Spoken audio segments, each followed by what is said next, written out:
All right, the big day is finally here. It's installation day for the LS and Clay's pickup. So we're gonna hit the time lapse and get this thing dropped inside. Of course, there's always situations that pop up where you don't always know if you're gonna have to pull it back out, put it in, take it out, or things don't always line up correctly. But we got our things all assembled and put back together, and we're gonna give it a shot. So here we go.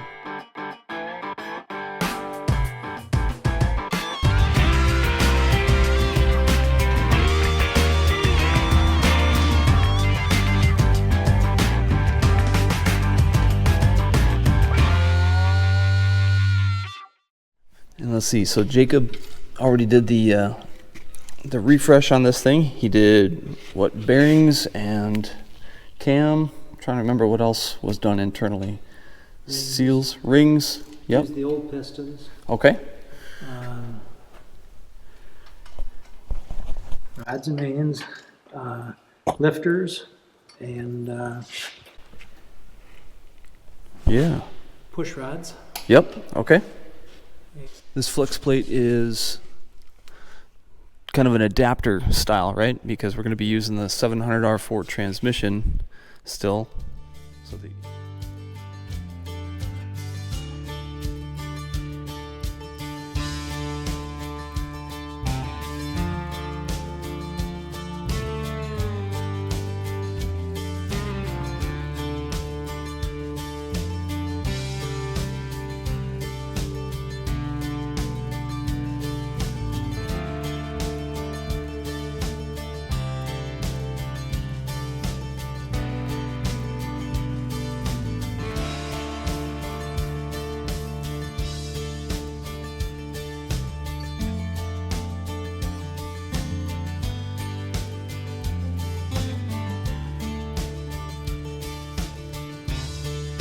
All right, so we got the engine dropped in there and everything's fitting really nice. The stock oil pan is going to work in our application, which is great news. The motor mounts and the adapter plates seem to be fitting real nice. Clay's getting some bolts started. There's one bolt right here that is actually going through and actually contacting the block, so we're gonna have to zip that out and shorten the bolt up a little bit. But when we set it in there, we noticed that our valve cover boss back here that holds the coil packs on was starting to contact the firewall. And so Clay made the decision, let's bring the engine further forward because we have the capability with those bolt holes on that adapter plate, which is really nice. And by having the engine a little bit further forward, we're actually going to bring our transmission further forward as well, and that'll just kind of keep everything in a nice spot so we're not having clearance issues. So we checked to make sure that the headers fit in there real nice, and we got good clearance there. And so that's going to mean that the drive shaft will be lengthened, which is okay. And so I'm in the process right now of getting our transmission to go further forward by a couple inches. So I'm just going to cut the hole in the floor a little bit further ahead for our shifter to come ahead. And more good news down here, because we already had an aftermarket cross member for our transmission. We're actually just going to be moving it ahead just a little bit. We'll make some new holes in our frame, and that'll be that. So good to have pieces that can work together like that. And you know, nothing's ever easy and goes together the first time, but that's hot rodding. So far so good. That's an update of what's happening so far.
All right, so doing a quick update for you. We're spending our Saturday out here in the shop working on Clay Bulow's 66 LS swap. And of course, you guys know Jacob, my oldest son. He actually built this engine for Clay, and we just wanted to kind of give you guys a quick overview of what we're actually working on here today. We're putting in the fuel injection system, and we're kind of familiar with the Holley setup, but this is not a Holley setup. Remind me again, Jacob, what brand is this? It's a FiTech system. Okay, all right, like a competitor for Holley, kind of. Kind of. So we're kind of learning as we go, but it's also very similar where it's like plug and play, pretty simple. It's got the LCD screen and things like that. So today is a day of hooking up fuel system, starter, plugging everything in, getting brackets fabricated, all the little details that go into making something like this actually fire up today, right? That's kind of the point. That's why we're out here thrashing as hard as we can, because we all want to see this thing get done. Right. So that's kind of what's happening right now. So let's jump back in.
All right, so where we're at right now, we have everything hooked up and wired up.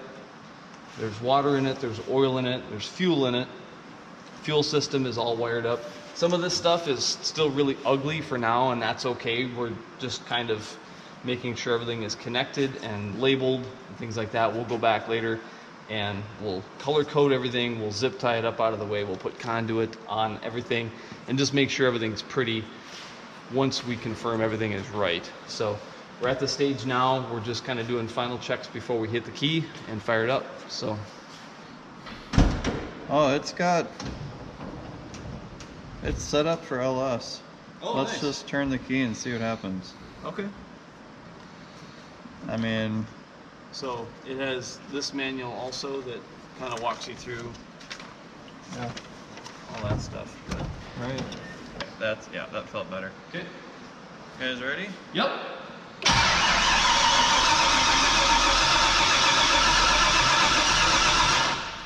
So over here, what I'm going to do is I'm going to tap in kind of to where you would normally spin a fuel pressure gauge on there. All right, can you cycle the key for me 1 or 2 times, please? There we go. All right, so that tells us our pump is spinning the right direction, at least. What I might do, I have a fuel pressure gauge. I might spin it on. Let's see if I have something. Oh, gauge is gone. Off of. Let me show you what we found out. We discovered when we were looking at this thing that we had left off the idle air control valve and the throttle position sensor. They're sitting there looking right at us. The wires were laying there, but it didn't occur to me that we hadn't physically installed those pieces onto our throttle body. So we went over to Jacob's car, pulled them off his LS, put them over here, cleared the codes. Now I think we got it figured out. So that's what that was all about. Duh. It's running us through an initial setup where it's, you want me to just walk you through it? Because we might have a crankshaft position sensor signal issue where it won't pulse the injectors if it doesn't see cranking. Okay. So, turn the key on, go to Cal to ECU, finish loading, turn the key off, wait 15 seconds, key it back on again. And then it should say initial setup, engine setup. Right cowl to ECU.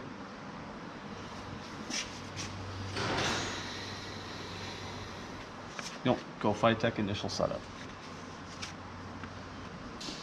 Engine setup. Then put in cubic inches. You should probably be around back over here so you can be watching that too. 363. And mild. We have it on 24X. I don't know which crank sensor it has. Right.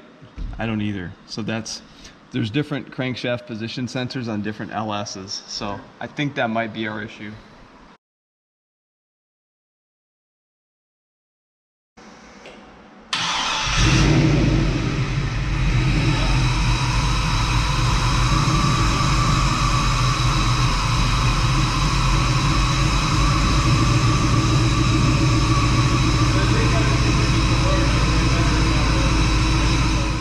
What we discovered was our ignition power wire to the ECM.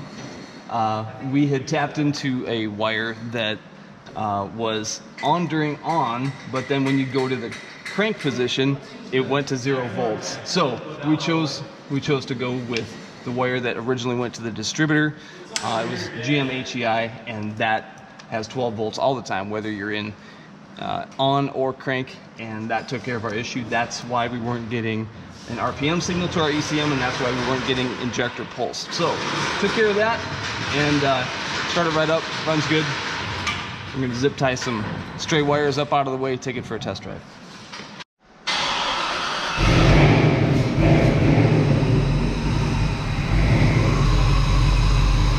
Yep, looks good. Yep.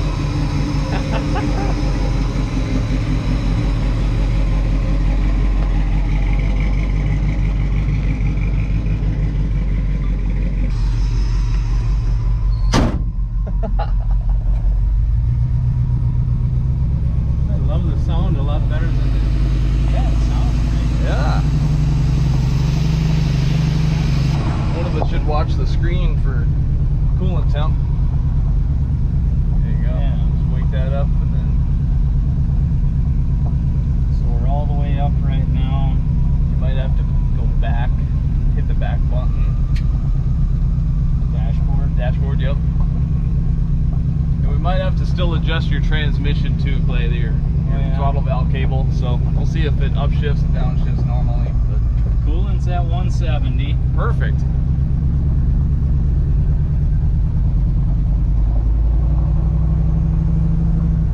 Oh yeah, you got an upshift.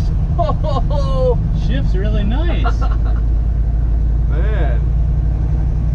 The true test will be, will it kick down and downshift? But you got third. Yep. Yeah, buddy. Shift's really nice. That's what it's supposed to do. Just kind of easing into it. Right on. Coolant's up to 180. All right. Yeah, I love the smell of a new motor. Yeah. It's just so cool. Make sure we have brakes before we need them.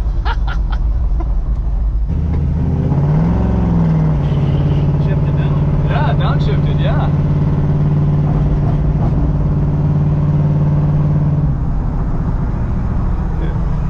Watch our spare parts back there, make sure nothing goes away.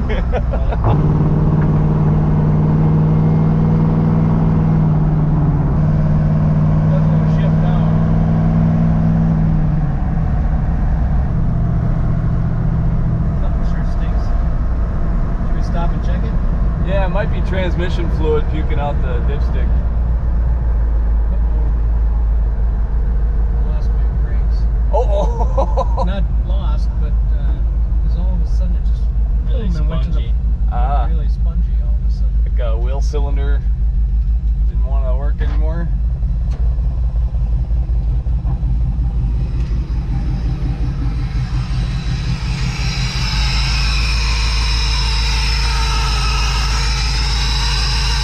And we got some oil.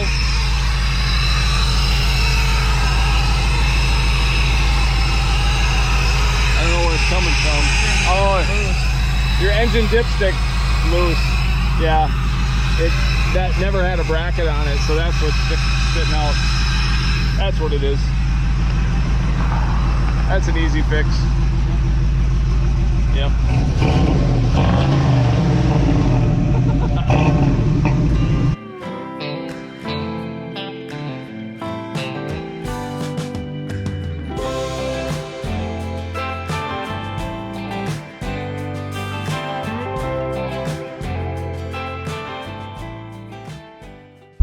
It wouldn't be a real test drive if we didn't come back with something to fix, but hey, we'll take that.